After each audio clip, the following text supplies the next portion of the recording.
Merhabalar kıymetli izleyicilerim ve takipçilerim. Binnur'un Mutfağı kanalıma ve mutfağıma hoş geldiniz.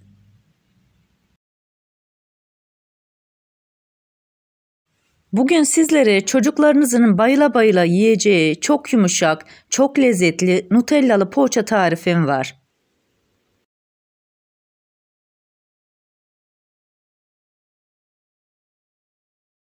Tarifime başlamadan önce kimi nereden izlediğini bana yorumlardan yazarsanız değerli takipçilerimin nereden izlediğini öğrenmiş olurum.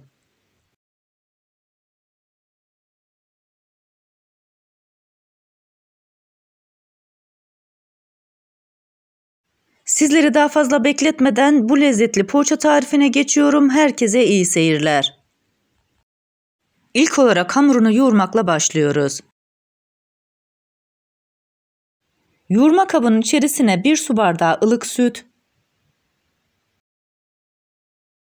2 yemek kaşığı toz şeker, 1 paket mayayı ekliyorum ve güzelce karıştırıyorum. Tarifimde kullanmış olduğum su bardağı ölçüsü 200 ml, çay bardağı ölçüsü ise 125 ml.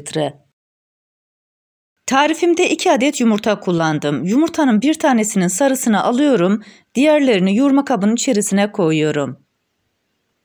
Ayırmış olduğumuz yumurta sarısını dışına sürmek için kullanacağız. Daha sonra çeyrek çay bardağı zeytinyağı, 1 tatlı kaşığı tereyağını da ekledikten sonra güzelce karıştırıyorum.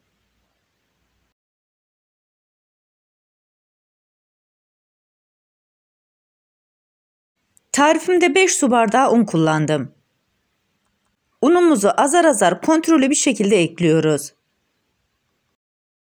Hamurumuzun içerisine 1 çay kaşığı tuzu ekliyoruz, karıştırmaya devam ediyoruz. Bu arada tarifimi buraya kadar izleyip beğendiyseniz ve hala kanalıma abone değilseniz abone olup beğeni ve yorumlarınızla beni desteklerseniz çok sevinirim.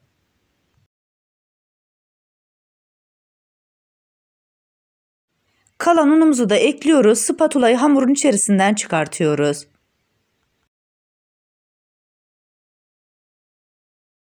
Bu aşamadan sonra elimizle yoğurmaya devam edeceğiz.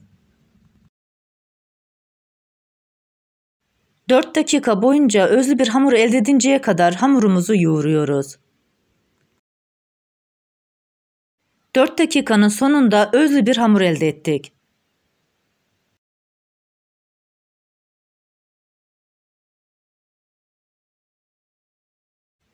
Hamuru şöyle bir toparlıyorum, üzerini kapatıyorum, oda sıcaklığında 1 saat boyunca dinlendireceğim.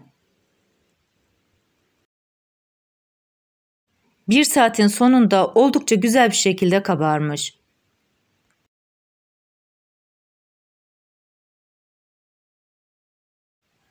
Hamur kesme tartıyla havasını alıyorum. Bütün mayalı hamurlarınızda hamurun havasını almayı ihmal etmeyin. Aksi halde mayanın tadını hissedersiniz. Bu arada tarifimde kullanmış olduğum bütün malzemeleri videonun altındaki açıklama kısmında paylaşıyor olacağım. İsterseniz oradan da bakıp faydalanabilirsiniz.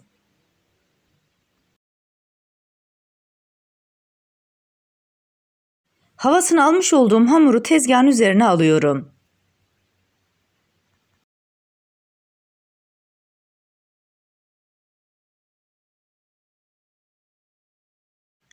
Rulo haline getiriyorum, 3 eşit parçaya kesiyorum.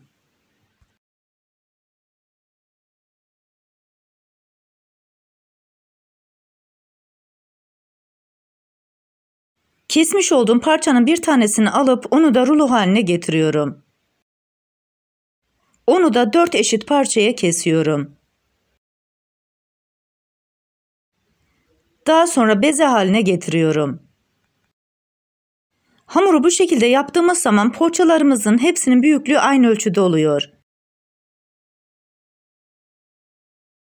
Yapmış olduğumuz bu malzemelerle toplamda 12 tane beze elde etmiş olacağız. Yani 12 tane poğaçamız olacak.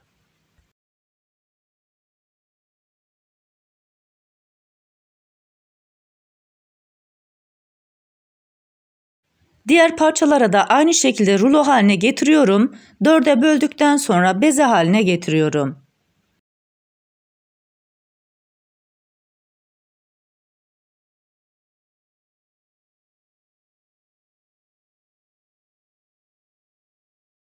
Hamurun hepsini beze haline getirdim. Bir tanesini alıyorum, ters çevirerek tezgahın üzerine koyuyorum.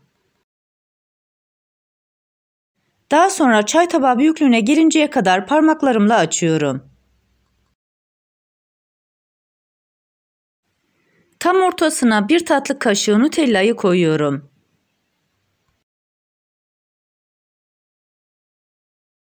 Kenarlarını birleştirerek ortada kapatıyorum.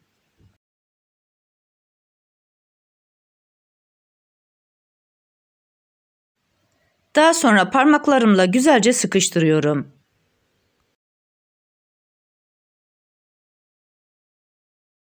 Avucumun içerisinde tekrar yuvarlıyorum.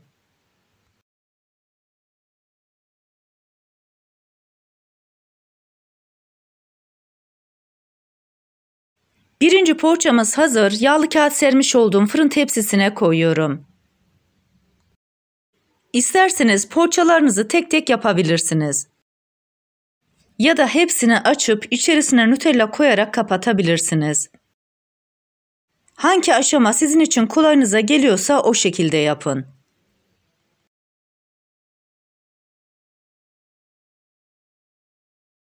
Bu arada tarifimi buraya kadar izleyip beğendiyseniz sosyal medya hesaplarınızdan arkadaşlarınızla paylaşarak bana destek olursanız çok sevinirim.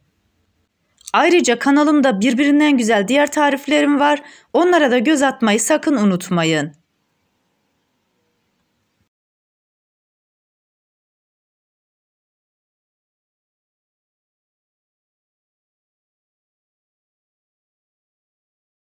Poğaçaların hepsini bu şekilde yaparak fırın tepsisine koydum. Üzerini kapatarak 10 dakika boyunca tepsi mayasının gelmesini bekliyoruz. 10 dakikanın sonunda poğaçalarımız görmüş olduğunuz gibi oldukça güzel bir şekilde kabardı.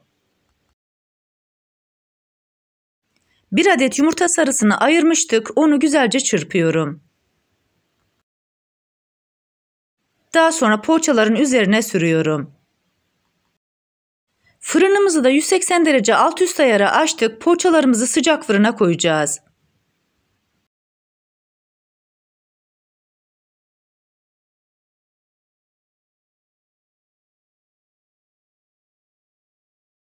Hazırlamış olduğumuz poğaçaları sıcak fırına götürüyoruz. 180 derecelik fırınımızda 30 dakika boyunca pişecek.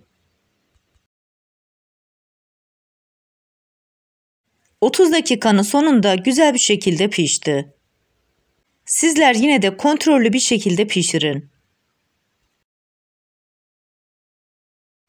Tekrar üzerini kapatıyoruz. İlk sıcağının çıkmasını bekliyoruz.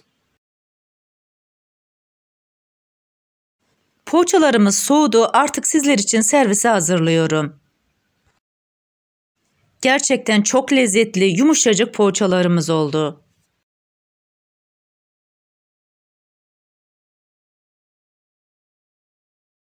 Nutellalı poğaçalarınızı isterseniz bu şekilde tüketebilirsiniz.